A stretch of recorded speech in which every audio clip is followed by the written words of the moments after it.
I'm going to welcome everybody back to the Bridgeton Beacon podcast. We're here with Tony Stanzione. Tony is the Chief Executive Officer of the Bridgeton Chamber of Commerce. Is that correct, Tony? That's correct. And I originally, just until a few minutes ago, thought you were a board member. You're not. What is the responsibility of the CEO versus like the, chairman of the board? Well, that's easy. I'm the chief operating officer of the chamber. I'm the only. We only have 1.5 paid employees. So the chairman of the board is a volunteer. So this is a not-for-profit. The chamber is a not-for-profit 501c6, and we have a board of directors. And the president of the chamber is the chief volunteer officer. So that, in effect, the elected chairman of the board is considered the president. And I just run the day-to-day operations along with Laurie Latour, who's the member services coordinator. The relationship between the Bridgeton Area Chamber of Commerce and the Cumberland Development Corporation and the brand of Cumberland Grows is interesting to me. Can you expound a bit on what that package looks like and what the components therein are? Sure. Cumberland Development Corporation is another not-for-profit, 501c6. It is a economic development and community development organization. It was started by the Chamber of Commerce. So the Chamber of Commerce back in the, I'm going to say early 1990s, felt that there wasn't enough effort in trying to attract new business to the Bridgeton area, because the only town that was actually trying to do business development or economic development was Bridgeton. And a lot of businesses and activity was occurring outside of the borders of Bridgeton. So the chamber had this idea that the town should be working together on economic development. And their idea was the formation of a not-for-profit that would be, in effect, controlled by the municipalities, and they would work together. So for several years, Carolyn Heckman, who was the executive director of the Chamber of Commerce at that time, Brent Hankins from Hankins Lumber, who was the president, the volunteer president of the chamber. They spent at least 2 or 3 years meeting with mayors, taking them to lunch, meeting them at dinner, explaining the concept. Then they got help from Atlantic Electric and a local attorney to help develop the not-for-profit. And slowly they got up to 11 of the town's 14 municipalities to buy in. And in the late 1990s, mid-1990s, they formed the corporation. And then they spent the next couple of years meeting like on a volunteer basis until they hired an executive director. And in 1998, I was hired as the first executive director of the Cumberland Development Corporation. So the chamber has a long, long history. The CDC, as we call it, Cumberland Development Corp, goes back to 1995. And from the beginning, we were housed with the chamber. We shared office equipment. We shared telephones. We shared expenses. And from that time on, that's how the two organizations relate to one another. They have separate boards. They have slightly separate missions, but they're partners. And then Cumberland Grows comes into the picture about 3 or 4 years ago when Bruce Riley, who is a chamber board member, brought the idea forward that we should have a video that promoted business development. That was kind of like a door opener for businesses around the country and the world who might be looking for an East Coast location for their business. And Bruce convinced the chamber and the CDC to help fund that project. The chamber actually funded most of it, but that became the Partnership for Economic Development known as Cumberland Grows. So it was basically a video. I think it was like a 12-minute video, and now we have a 1-minute short version of it as well. And it just is like we try to attach it to as many corresponding emails as possible. We try to get our members to send it out. It's on our website all the time. It's on social media. It's just a way that if somebody's kind of looking at the area, they get an idea, and then they contact us for more information. The other piece of it was to develop a more professional website and some social media presence. And so we were able to get a grant following the development of Cumberland Grows from U.S. Rural Development. And U.S. Rural Development funded that for a year, which allowed us to spend $10,000 to develop the website. And also, we were able to hire a person to concentrate on economic development, to use that video to kind of promote it through social media and to try to make contacts directly with business decision makers or site selectors who were looking for an East Coast location. So Cumberland Grows continues. We don't have the employee anymore because the grant funding ran out, but we still use Cumberland Grows as our marketing name. So for instance, if we want somebody to go check out the chamber, we tell them to go to cumberlandgrows.com, because cumberlandgrows.com is the economic development website, but it's also houses now the chamber website and the CDC website. So Yeah, it's kind and of a long story, but it goes back from 1995 till today. well, and you mentioned in there, boy, there's a couple good points, but I can't skip over the fact that wouldn't that make this year your 25th anniversary as in the position? It is. Absolutely. So it'll be 25 years this fall. Yeah, and it's always been, it's funny, Tom, it's always been in my mind, and I think in the minds of the CDC Board of Directors. So let me talk about that briefly. The Cumberland Development Board of Directors is either the mayor or another member of the governing body. So that's what differentiates it from the chamber. The chamber is a private business organization. Its board tends to come from its members, who tend to be either businesses or public entities. The CDC is really directed by and targeted by the towns. So right now there are 7 towns that are partners in the CDC. They are Deerfield, Hopewell, Lawrence, Commercial, Shiloh, Stoke Creek, and Upper Deerfield. When I mentioned earlier the history of the organization, it started with 11. So basically all of the counties, non-3 cities, non-Bridgeton, non-Millville, non-Vineland, were partners in CDC. Over the years, and that's why you mentioned I started talking about the 25-year history for myself. Right from the beginning, it was meant to be a year-to-year entity. It would only exist if enough towns saw the value in the organization to keep funding it. So that has continued for 25 years, but we've gone from 11 towns down to 7 towns. So right now, the 7 that are left still see the value in not only economic development, but in community development, and when they have projects and things they need to work on together, the CDC is a table they can sit at and talk to one another. And some of them just see the value of talking to one another 8 times a year at a board meeting, getting to know the mayor and the governing body people from the other towns, where normally they kind of work independently and they're not really meeting with each other. So these 7 towns still see the value. And 25 years later, I'm still getting paid by that organization and the chamber, because enough have seen the value in it. But that's kind of how it's worked. It's been year to year. And they told me that when they hired me. You may only be here 1 year. Let's see how it goes. It's that's funny. That wouldn't be the best job for somebody who is really high strung and concerned. Like if every year, theoretically, every year you're on the block, that's a funny chair to sit in. But I guess at this point, you've got a real good base, and that, well, it doesn't surprise me though that municipalities would meander in or meander out, for that matter. Talk to me in 25 more years, and I'd be willing to bet that number's not exactly the same. Yeah. So that doesn't. Yeah. I don't see that as any sort of negative, unless it really took away from the people who were participating, to lose, one or more of the participants that had their hat in the ring.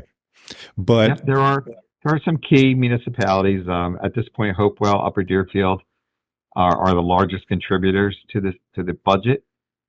And I should mention the organizations became more in as partners.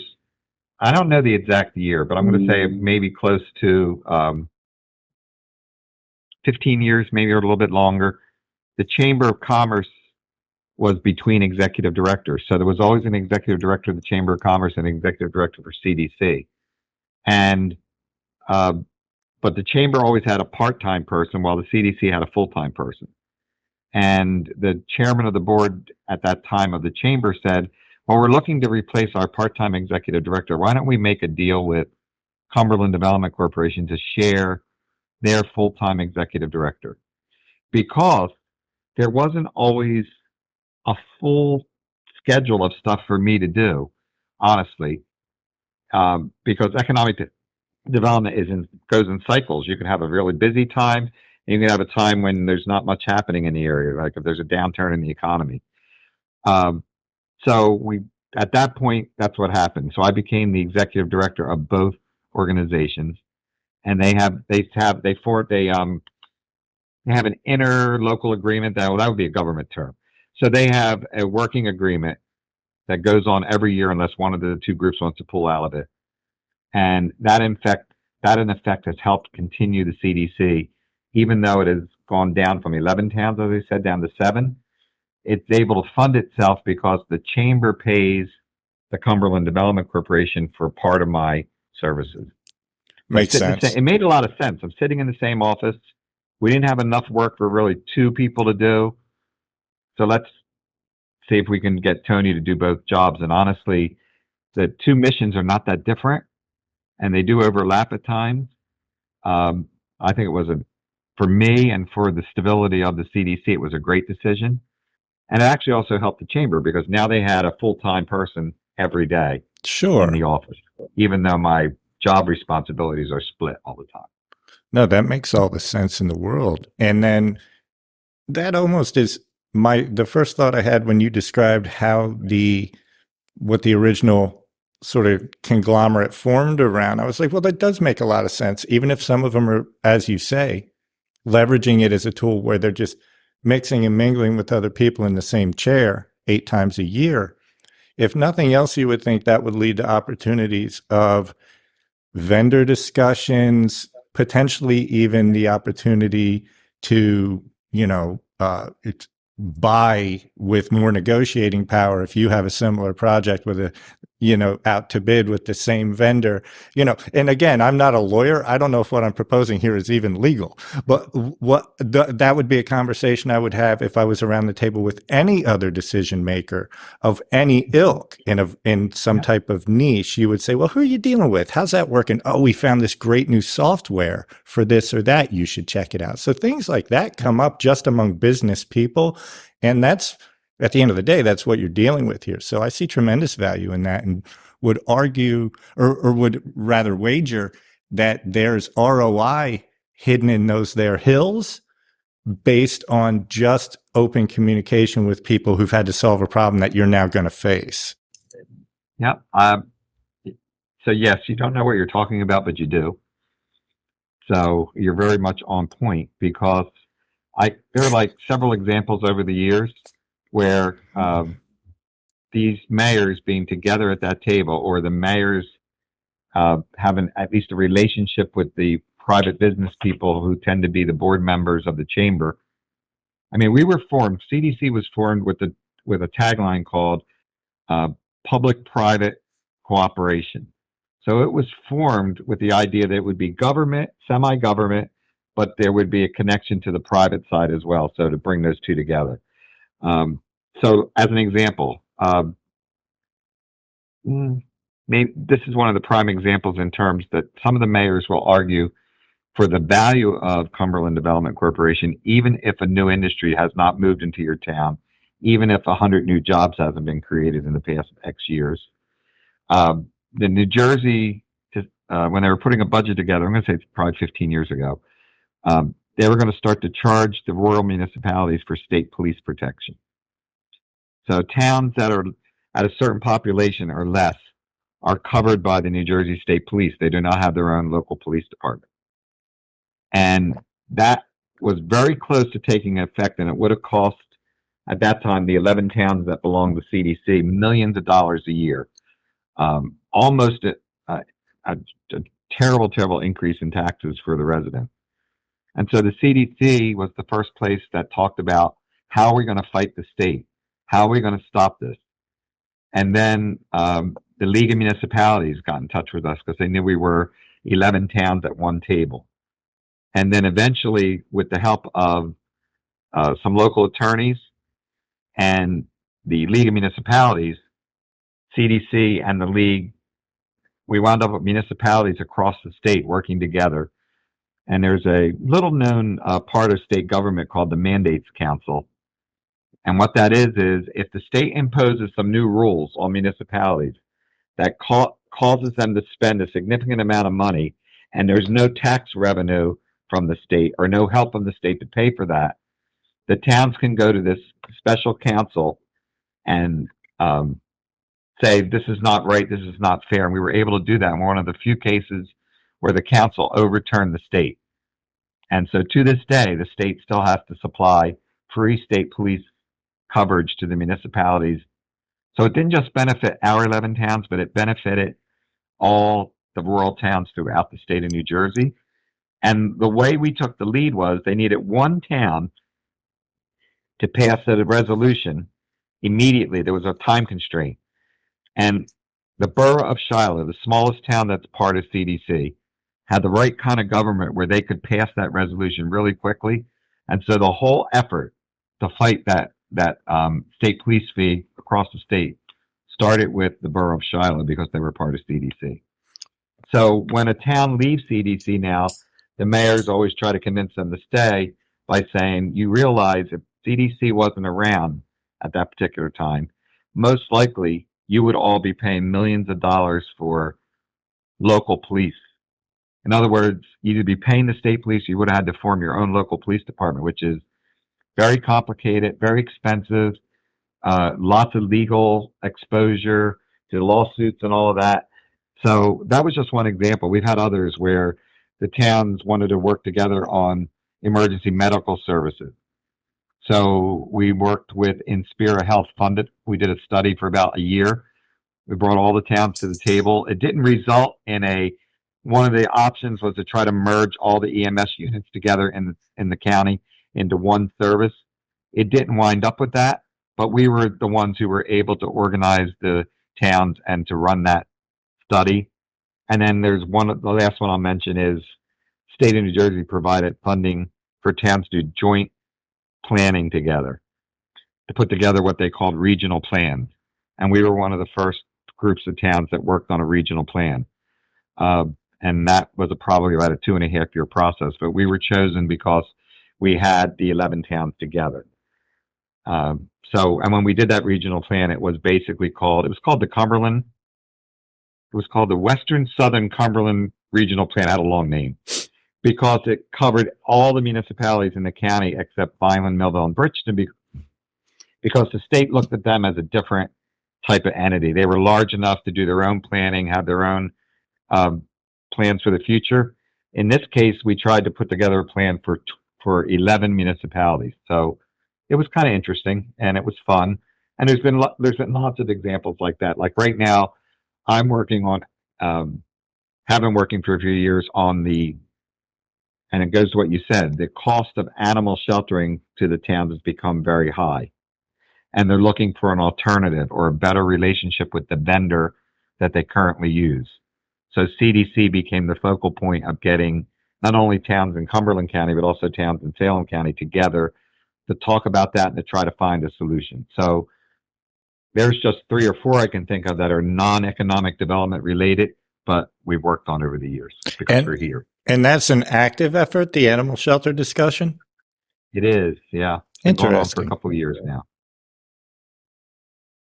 If if you were a podcast producer and you had a weird itch to talk to people about interesting niche projects like, regional animal shelter management. Who's sort of spearheading that? Is there a person who is the head of a committee that's sort of directing in that direction? It's a little convoluted, but so CDC was the lead agency to get the towns together to talk about finding a solution. But right now, municipal, that's how I say this. Animal sheltering is a municipal function in New Jersey. It's not a county function. But there are multiple counties in the state that have taken over that function because every town has to do it. So again, it might be more efficient to do it countywide. In Cumberland County, our county government so far has not wanted to take on that responsibility, but they have had a willingness the last few years to help be involved in the study.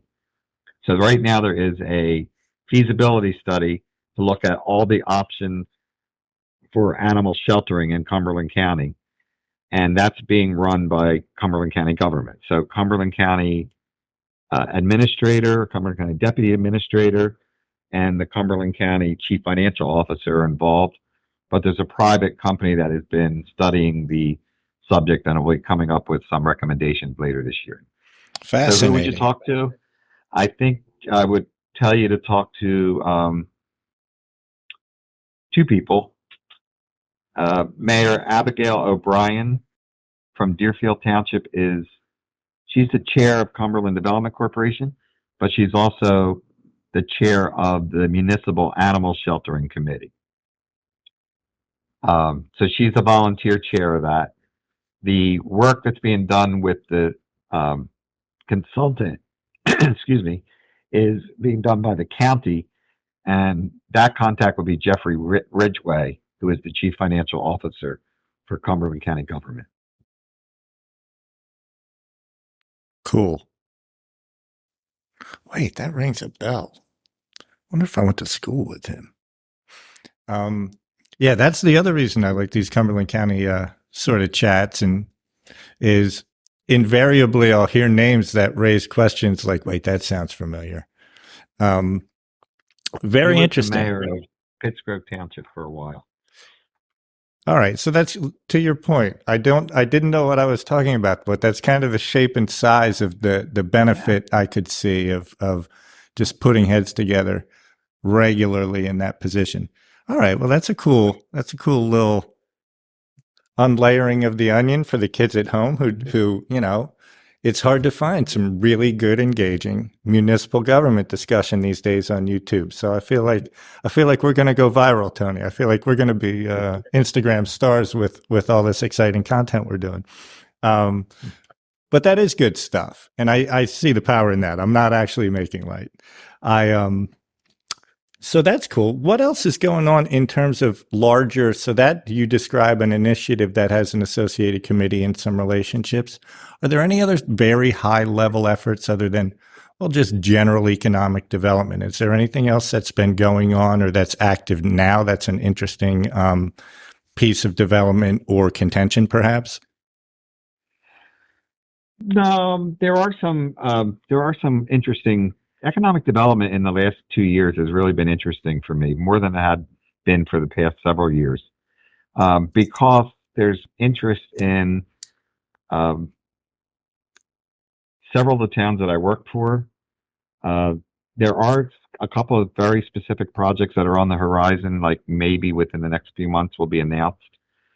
That's one of the interesting things about this job. There are projects that, while they're in the works, they're not publicly discussed because you have to respect the privacy of it's really a balancing act. You have to respect the privacy of private industry, private people.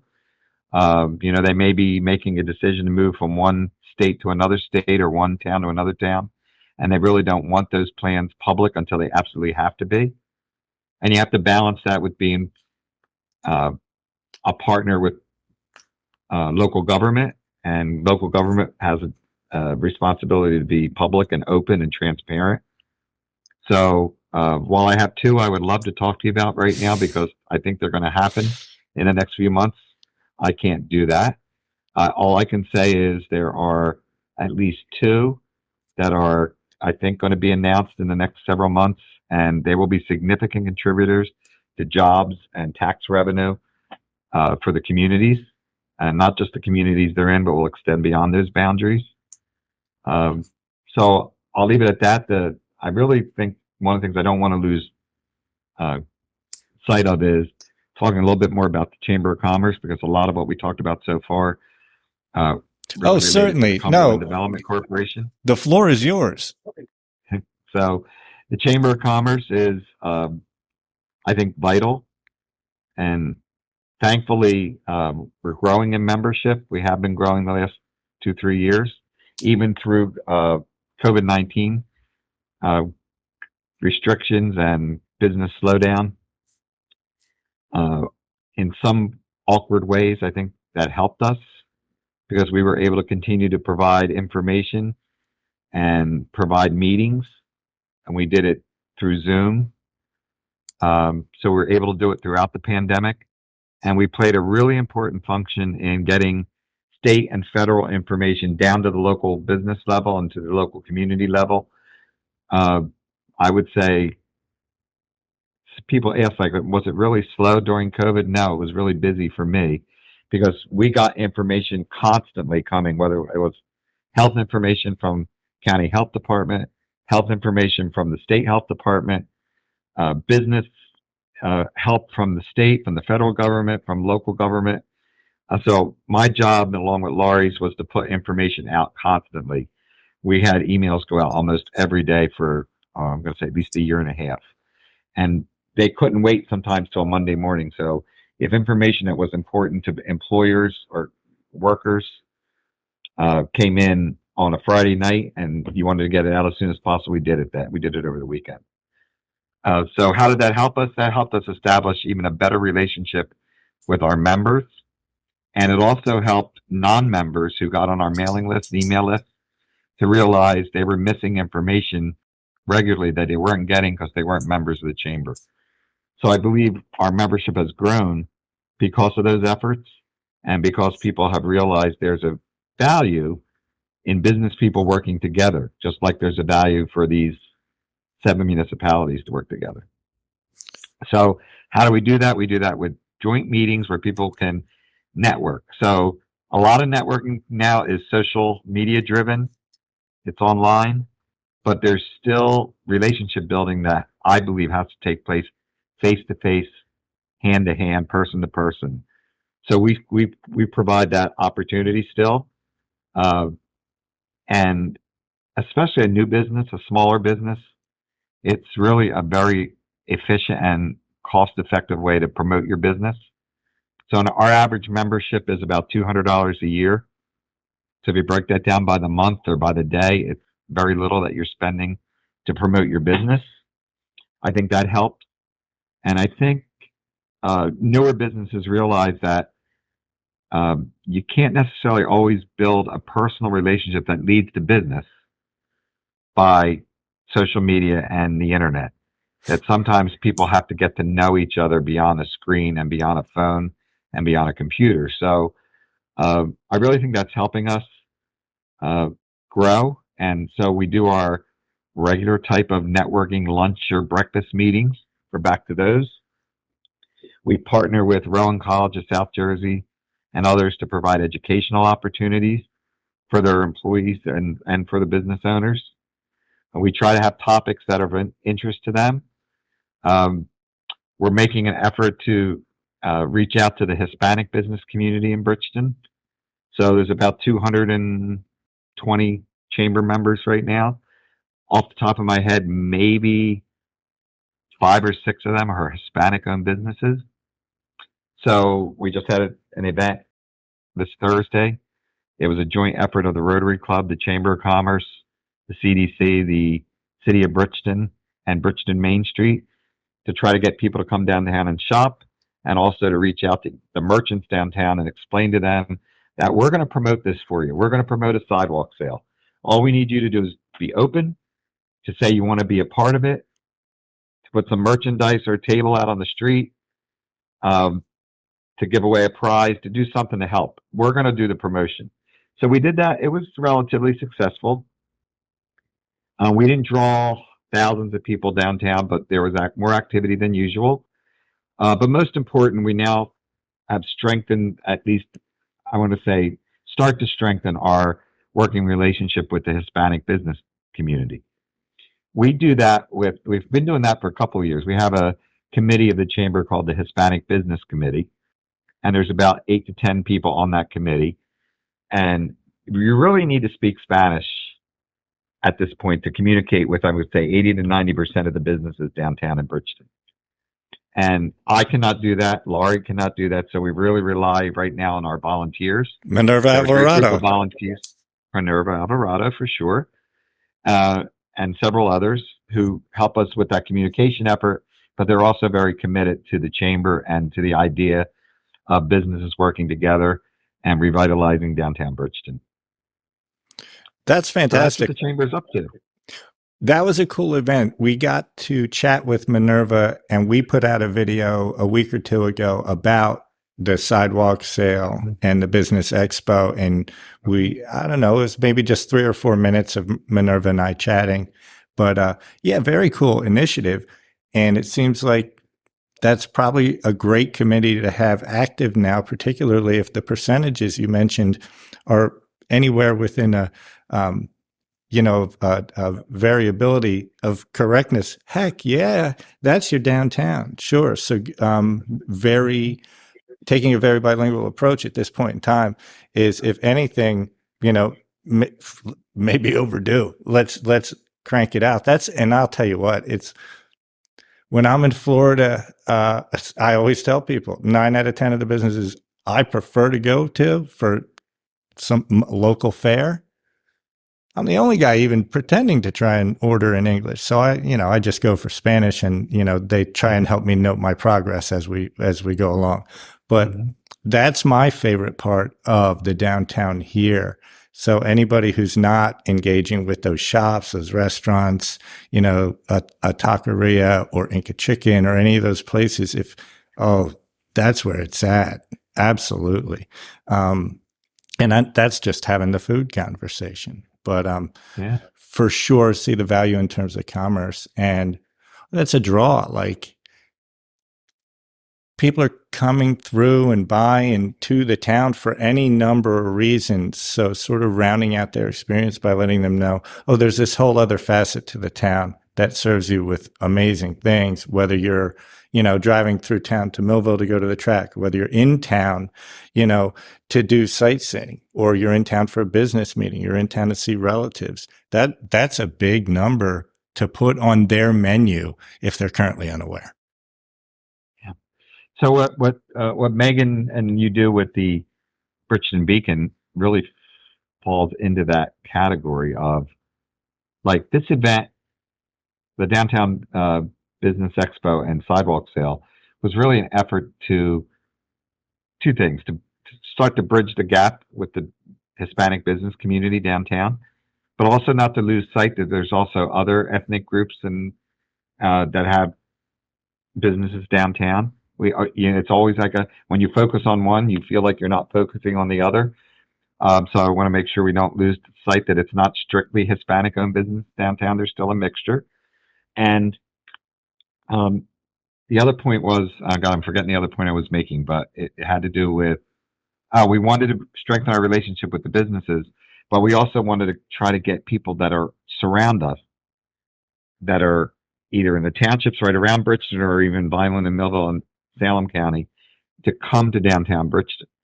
Most of the events that I've tried to get people downtown have been entertainment events, arts events, music. We thought we would just try to come downtown to shop, to get a bargain, to get some quality product at a reasonable price. It didn't reach that goal, but it reached some of that goal. So how we do it next year, because I think the committee will meet and discuss how did we do and what could we do better. We're already talking about that event being on a Saturday next year. The 15th of June falls on a Saturday next year, so we can keep the same date. But maybe it's better when people are not at work to have a sidewalk sale during that time period. And how can we get the local businesses more involved? So this This basically was planned for the mainly Hispanic business community downtown, but it was planned by almost none of those business people were on our committee. Next year, they have to be part of our committee somehow. So that's one of my goals. But getting people to discover that they can get the nice products and services downtown at a reasonable price from good people, and not to be afraid of the language barrier, or maybe the store doesn't look like what they're used to seeing 30 and 40 years ago. And plus, they have the perception of possibility of being injured or being a victim of a crime if you come downtown. And it's just not the case. So what Megan has been doing with the Bridgeton Beacon is to spread that positive idea. And that's what we try to do we have not only the downtown event we just had, but generally throughout the year, we promote shopping local. That's one of our big things. We're always spotlighting businesses every week where you can shop local, our members. And we also are involved with the Love Where You Live campaign, which again is just a positive way of looking at your community and what can you do to make it better as an individual and as small groups. I like it. And well, yeah, actually, and you're right. And I know off the top of my head, some of the destinations I visited Bridgeton for, I've done Peruvian, done Jamaican, but the model you're using to sort of create a tight bond between any particular group, I think, and starting with Spanish-speaking business owners is just a cool model, is what I really think that what I would emphasize is the neat part of it.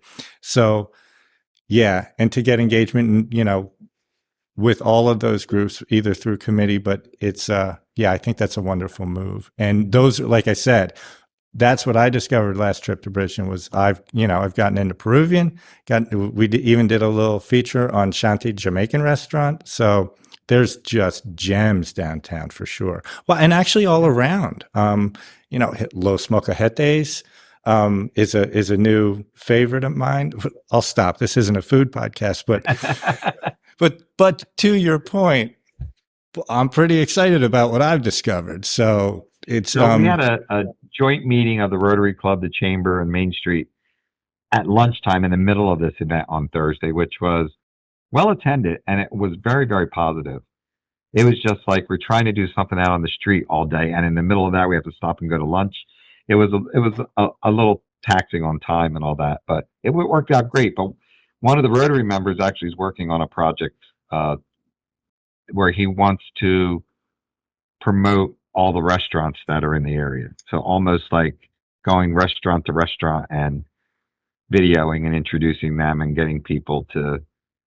You're probably already doing that, but this is his idea.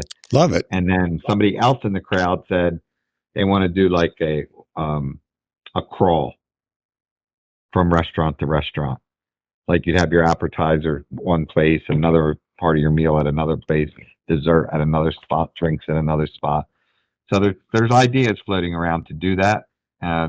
We've had a fundraiser that's been talked about for years. We just haven't done, called Taste of Bridgeton. So maybe that gets off the ground in the next year or so as well. Ooh, count me in. Count me in. If I haven't made it clear, I'm in. So to get off the food side, there are some amazing clothing and other types of stores downtown. There are health food spots. There's just a variety of products and services available. And we're trying to get that message out. And I want to say that the Chamber's focus is wider than just downtown Bridgeton. Sure. So we are not the main vehicle for promoting shopping downtown in Bridgeton. But we will work with Bridgeton Main Street and the city of Bridgeton on those functions because we do cover Bridgeton as well. But we have a wider area to promote.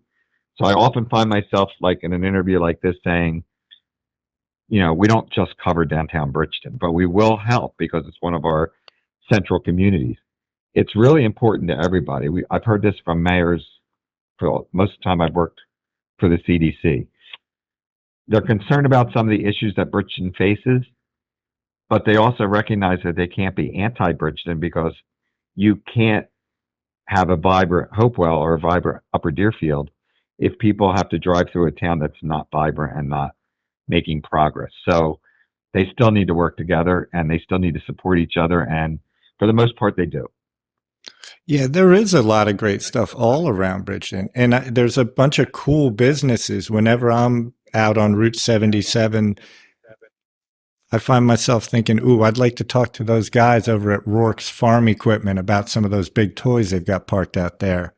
I bet you could do a pretty cool podcast about, heck, you could do a pretty cool podcast about, irrigation and the guys who are setting up. That's, there's a science to that out on the farm and those sort of pivot irrigation systems. And that's what I'm thinking when I'm driving in the surrounding areas. There's all these vendors that are hidden to the naked eye because they might not have a sign out there, but somebody designed that. Somebody delivered pipes, somebody engineered this and that. And there's a ton of vendors and solutions and suppliers and contractors that are involved with just the farmland you're driving by when you're driving through the areas that surround, the Bridgeton area, the greater Bridgeton area.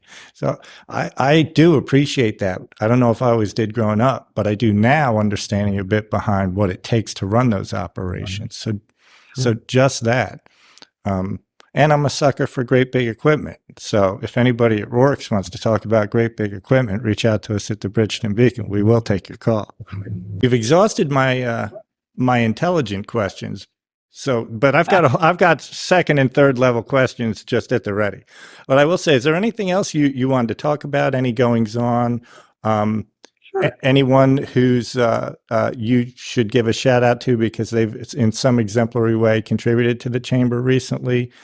All that stuff will also end up being great little clips for the parties involved. But again, take the podium if we can be your soapbox and megaphone. Well, we have some events that are time sensitive, so I don't know when the podcast will run, but lay it on me. We'll crank it out. I'll just mention them. So our next big event is our golf tournament. It's June 28th. We're doing very, very well. It's our major fundraiser of the year for the Chamber of Commerce.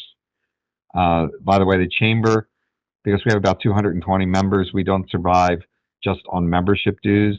If we had to pay the cost of operating the Chamber strictly based on membership dues, our membership dues would become so expensive, we probably wouldn't have the number of members that we have. So we're almost in our 30th year of doing a golf tournament. Golf tournaments, it's funny, have become somewhat, some cases, negative fundraising events for certain not-for-profits. But for us, it really fits. So we're a not-for-profit. We raise about $20,000 to $25,000 a year from the golf tournament. It really helps keep the chamber financially stable. But it's also a great networking day for business people. And when I mentioned the negative side of it, it's not our tournament, but some organizations have had problems with employee relations, unionization, and let's say they were supporting a golf tournament. Their employees have complained in the past that, we're trying to get higher wages and our bosses are out there at the country club playing golf, right? And they've actually protested at golf tournaments. So slowly over the years, some bigger companies have stepped away from supporting golf tournaments, but we're still able to do ours because we have smaller companies and members who still see the value in helping the chamber, and that there's actually a business and community value to having these business people together for a day. So ours is June 28th at Centerton. It's noontime. Anybody wants to join us, we still have some spots left. We're over 100 golfers already, so we're doing very well.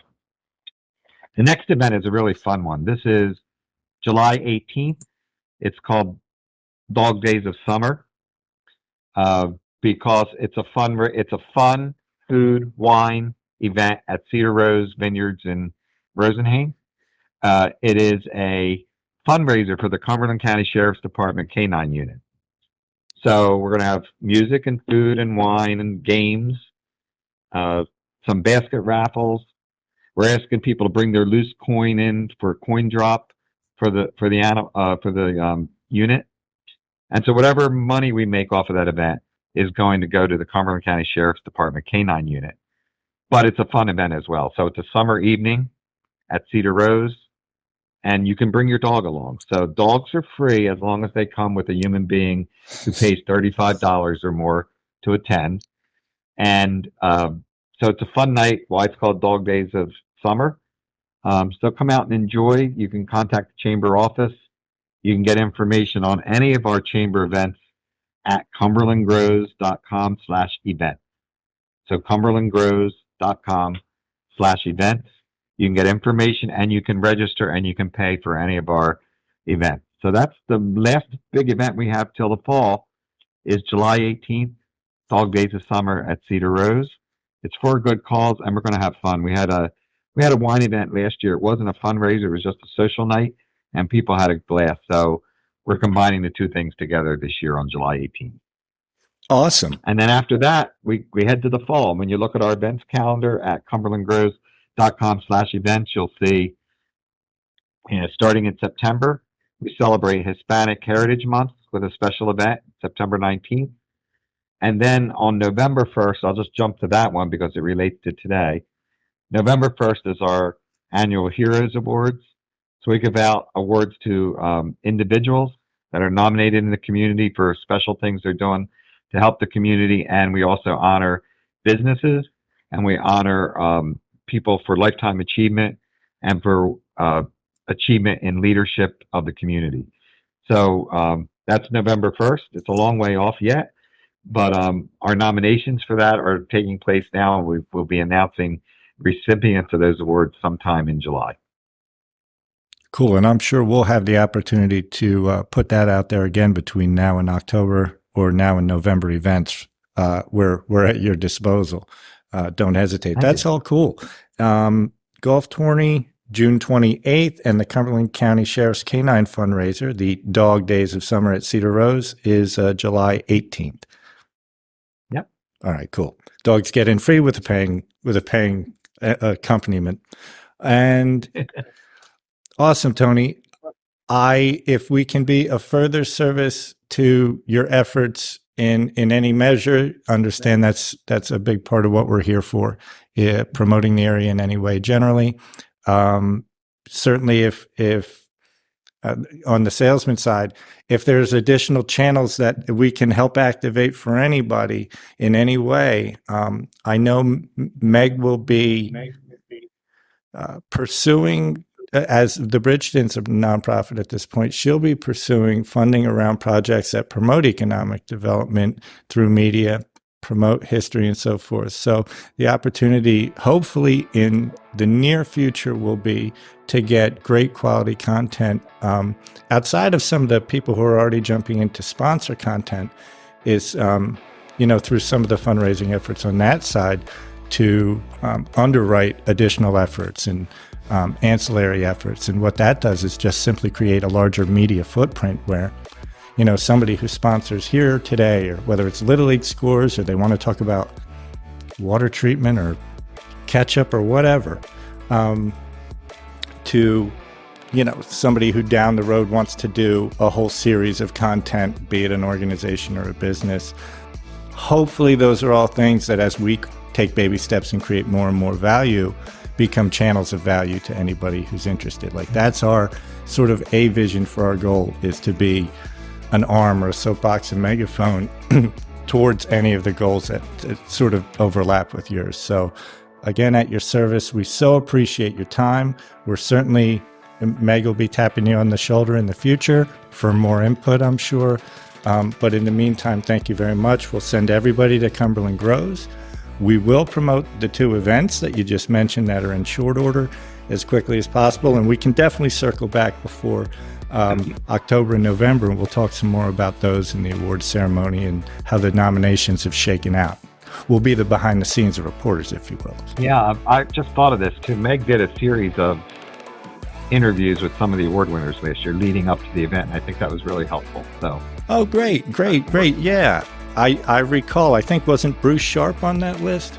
I thought Bruce Riley. Or Bruce Riley, and it's the Francis H. Sharp Award, correct? Yeah. That's right. Okay, I recall. All right. Well, thank you so much, Tony. We appreciate your time. We'll talk to you soon. Thanks.